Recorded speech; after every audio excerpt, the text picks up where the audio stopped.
আমি কাজল বসাক বলছি। আমার চ্যানেল চলো ঘুরে আসির পক্ষ থেকে জানাচ্ছি যে আজ আমার চ্যানেলের 1000 সাবস্ক্রাইবার পূর্ণ হলো। আজ এই আনন্দের দিনে যারা আমাদের সাবস্ক্রাইব করেছেন, যারা করেননি, ভবিষ্যতে যারা সাবস্ক্রাইব করতেও পারেন আবার নাও করতে পারেন, তাদের সবার মঙ্গল কামনা করে আমার আজকের এই ভিডিও। ঠাকুর রামকৃষ্ণদেব 1886 সালে যখন তার পার্থিব শরীর ত্যাগ করলেন, তখন মায়ের মনে গভীর শোকের ছায়া নেমে এসেছিল। মা সেই গভীর বেদনা থেকে কিছুতেই বেরিয়ে আসতে পারছিলেন না। সেই সময় ঠিক করা হয়, মাকে যদি তীর্থে নিয়ে যাওয়া যায় তাহলে হয়তো খানিকটা ঠিক হতে পারবেন। সেই মতো মা তীর্থে বেরোলেন, সাথে গোলাপ্পা, লাটু মহারাজ, যোগীন মহারাজ আরও অনেকের সাথে নানান জায়গায় ঘুরলেন। তারপর কাশী ঘুরে শেষে বৃন্দাবনে আসলেন। এই বৃন্দাবনে সারদা মা প্রায় 1 বছর ছিলেন। বৃন্দাবনে থাকাকালীন ঠাকুর রামকৃষ্ণদেব মাকে দেখা দিলেন এবং বললেন যোগীনকে মন্ত্র দেওয়ার জন্য।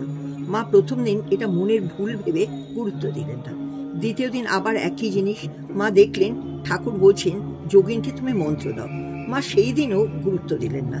তৃতীয় দিন আবার ঠাকুর একইভাবে দর্শন দিলেন এবং যোগীনকে মন্ত্র দিতে বললেন। মা তখন ঠাকুরকে উল্টে জিজ্ঞেস করলেন, আমি দেব কি করে?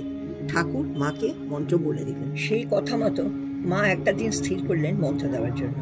মন্ত্র দেওয়ার দিন ঠাকুরের একটা ফটো, ঠাকুরের অস্থির কৌটো নিয়ে পুজো করে ভাবে বিভোর হয়ে গেলেন। হয়ে গিয়ে যোগীন মহারাজকে ডেকে পাশে বসিয়ে মন্ত্র দীক্ষা দিলেন। তৈরি হলো এক ঐতিহাসিক ঘটনা।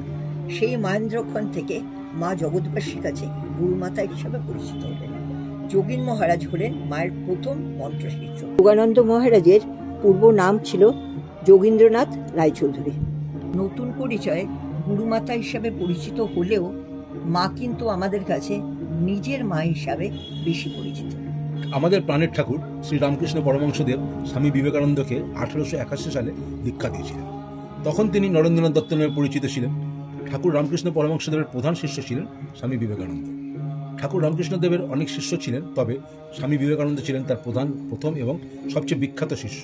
তিনি রামকৃষ্ণ পরমহংসদেবের আধ্যাত্মিক চিন্তা ও শিক্ষা প্রসারের জন্য বিশেষভাবে পরিচিত ছিলেন।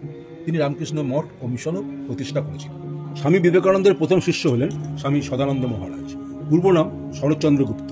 1888 সালে স্বামীজির ভারত ভ্রমণের সময় উত্তরপ্রদেশের হাতরাস স্টেশন মাস্টার শরৎচন্দ্র গুপ্তের সাথে স্বামীজির প্রথম দেখা হয়।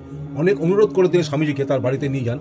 কয়েকটা দিন সেই বাড়িতে থাকাকালীন সদানন্দ মহারাজ নিজের চাকরিতে ইস্তফা দিয়ে স্বামীজির সঙ্গী হওয়ার জন্য জোর করেন এবং সঙ্গী হন। সেই অনুযায়ী 1888 সালের শেষের দিকে ঋষিকেশে বেরোনোর সময় স্বামীজি সদানন্দ মহারাজকে মন্ত্র দীক্ষা দেন। এরপর 1889 সালে তিনি বড়নগর মঠে যোগদান করেন এবং স্বামীজির কাছ থেকে সন্ন্যাস দীক্ষা পান। স্বামী সদানন্দ হলেন স্বামী বিবেকানন্দের প্রথম সন্ন্যাসী শিষ্য।